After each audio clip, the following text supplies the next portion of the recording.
Hello students, BA first year, विषय समाजशास्त्र और इसमें समूह टॉपिक चल रहा था। इसका ये 5th वीडियो है। इसमें द्वितीयक समूह, इसके बारे में मैं आपको समझाऊंगी। द्वितीयक समूह वे समूह होते हैं जिनमें आत्मीयता और घनिष्ठता का अभाव पाया जाता है। ये जो होते हैं वो औपचारिकता से भरे होते हैं।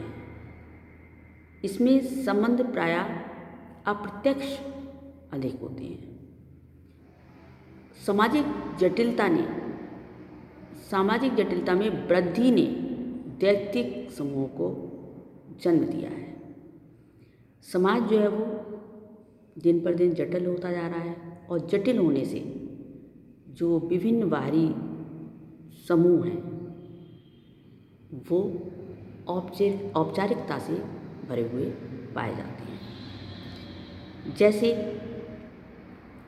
द्वैतिक समूह में अगर हम उदाहरण लें तो सेना, राजनीतिक दल, किसी प्रकार का कोई संगठन जैसे विद्यार्थी संगठन, व्यापारिक संगठन, कॉलेज, स्कूल, विश्वविद्यालय ये या अस्पताल, ये जो है वो द्वैतिक समूह के अंतर्गत आते हैं। बीर स्ट्रीट ने इसकी परिभाषा बताई है कि वे सभी समूह द्वैतिक हैं जो प्राथमिक नहीं हैं। इसी तरह से ऑगबर्न एवं निम्कॉफ ने बताया है कि द्वैतिक समूह उन्हें कहते हैं जिनमें प्राप्त अनुभवों में घनिष्ठता का अभाव होता है। आकस्मिक संपर्क ही द्वैतिक समूह का सार तत्व है। अर्थात कहने का मतलब ये है कि ऐसे संबंध जो किसी उद्देश्य को लेकर के निर्मित होते हैं, किसी उद्देश्य को लेकर के बनाए जाते हैं और उद्देश्य की समाप्ति होते ही या पूर्ति होते ही वो संबंध अलग हो जाते हैं, संबंध दूर हो जाते हैं, लोग दूर हो जाते हैं। तो ऐसे संबंधों को द्वैतिक समूह के अंतर्गत लिया जाता है। जैसे एक डॉक्टर है और एक मरीज है। मरीज डॉक्टर के पास तभी जाता है जब वो बीमार होता है और इलाज करवाता है, तब तक उसका उससे संपर्क रहता है। लेकिन उसकी दवाई से जब वो ठीक होने लगता है या ठीक हो जाता है तब उसका संपर्क उससे कट जाता है। तो ये उसका उद्देश्य क्या हुआ मरीज का? अपना इलाज करवाना। जैसे ही वो इलाज से सही हुआ उसका उद्देश्य पूरा हुआ और वो संपर्क कट गया। तो ये ऐसी प्रकार से जो समूह बनते हैं या जो संपर्क बनते हैं वो द्वैतिक समूह के अंतर्गत आते हैं। इसी तरीके से कोई भी संघ है, जैसे छात्र संघ है या व्यापारिक संघ है, कोई भी यूनियन है, ये भी किसी न किसी उद्देश्य को लेकर के बनाई जाती हैं और जब उद्देश्य की पूर्ति हो जाती है तो सब अपने अपने अलग हो जाते हैं। तो ये जो है वो द्वैतिक समूह कहलाते हैं। ये समझौते की प्रकृति के आधार पर होते हैं। ये समझौते के आधार पर होते हैं। किसी भी चीज़ को लेकर के जब चार लोगों का एक सा उद्देश्य होता है और आपस में समझौता होता है तब ये समूह निर्मित होते हैं। अब इसकी आती हैं विशेषताएं। ये समूह जानबूझकर कुछ उद्देश्यों की प्राप्ति के लिए बनाए जाते हैं।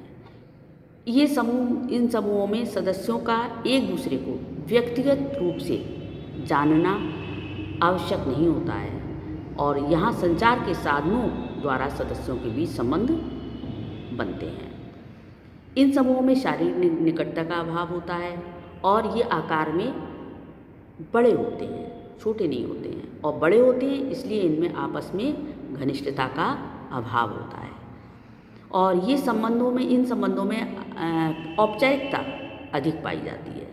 यहाँ व्यक्ति के बजाय परिस्थिति या पद को महत्व दिया जाता है और इनका जो है वो विकास स्वतः नहीं होता, स्वतः विकास इनका नहीं होता है।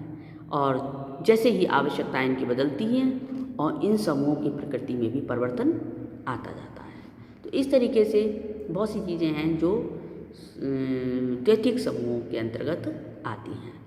अब आता है कि सामाजिक जीवन में द्वैतिक समूहों का महत्व क्या है। सामाजिक जीवन जो है वो में द्वैतिक समूहों का भी महत्व है क्योंकि व्यक्ति का समाजीकरण होना द्वैतिक समूह के अंतर्गत ही आता है। सामाजिक परिवर्तन एवं प्रगति में सहायक, ये द्वैतिक समूह क्या हैं? समाज में परिवर्तन लाते हैं और समाज की प्रगति में सहायक होते हैं। इसी तरीके से व्यक्ति में जागरूकता पैदा करते हैं। व्यक्तिक समूह जो होते हैं वो व्यक्ति में जागरूकता पैदा करते हैं, क्योंकि जब व्यक्ति एक दूसरे के संपर्क में आता है तो तर्क भी करता है और बातचीत करता है, तर्क करता है, एक दूसरे से के बारे में जानता है। इससे क्या होता है, उसमें जागरूकता पैदा होती है। और श्रम विभाजन एवं विशेषीकरण तथा श्रम को प्रोत्साहन। नैतिक समूह में क्या होता है कि श्रम काम को बांट करके किया जाता है, और कोई व्यक्ति ऐसा होता है जो ज़्यादा जानकार होता है उसे विशेषीकरण का दर्जा दिया जाता है, और इस तरीके से श्रम को इसमें प्रोत्साहन मिलता है। नेक्स्ट, सामाजिक नियंत्रण में सहायक। ये क्या होते हैं, सामाजिक नियंत्रण में बहुत ज़्यादा सहायक होते हैं। जैसे पुलिस है, कानून है, कानून की व्यवस्था, अदालत है, प्रशासनिक संगठन के माध्यम से व्यवस्था बनाए रखना, ये सारी चीज़ें जो क्या होती हैं कि सामाजिक नियंत्रण में सहायक होती हैं, जो कि नैतिक समूह के अंतर्गत आती हैं। इनमें क्या होता है, अनुकूलन करने में व्यक्ति को कठिनाई महसूस होती है, आसानी से अनुकूलन नहीं हो पाता है इनमें, और ये जो है वो आधुनिक युग की देन है।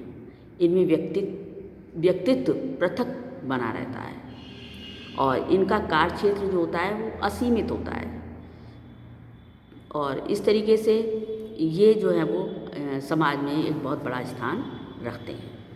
और इनमें इनका अगर एग्जाम्पल ले लें तो सेना है, राजनीतिक दल हैं, बड़े व्यापारिक संगठन हैं, मजदूर संघ है, छात्र संघ है, विश्वविद्यालय है, स्कूल है, कॉलेज है, ये सारे जो हैं वो इसके उदाहरण हैं। और इनमें शारीरिक निकटता का अभाव पाया जाता है, और ये अप्रत्यक्ष होते हैं। इनमें संबंध जो है वो ज़्यादातर अप्रत्यक्ष होते हैं। तो इस तरीके से ये जो है वो आपका ये चैप्टर अब समाप्त होता है। Thank you.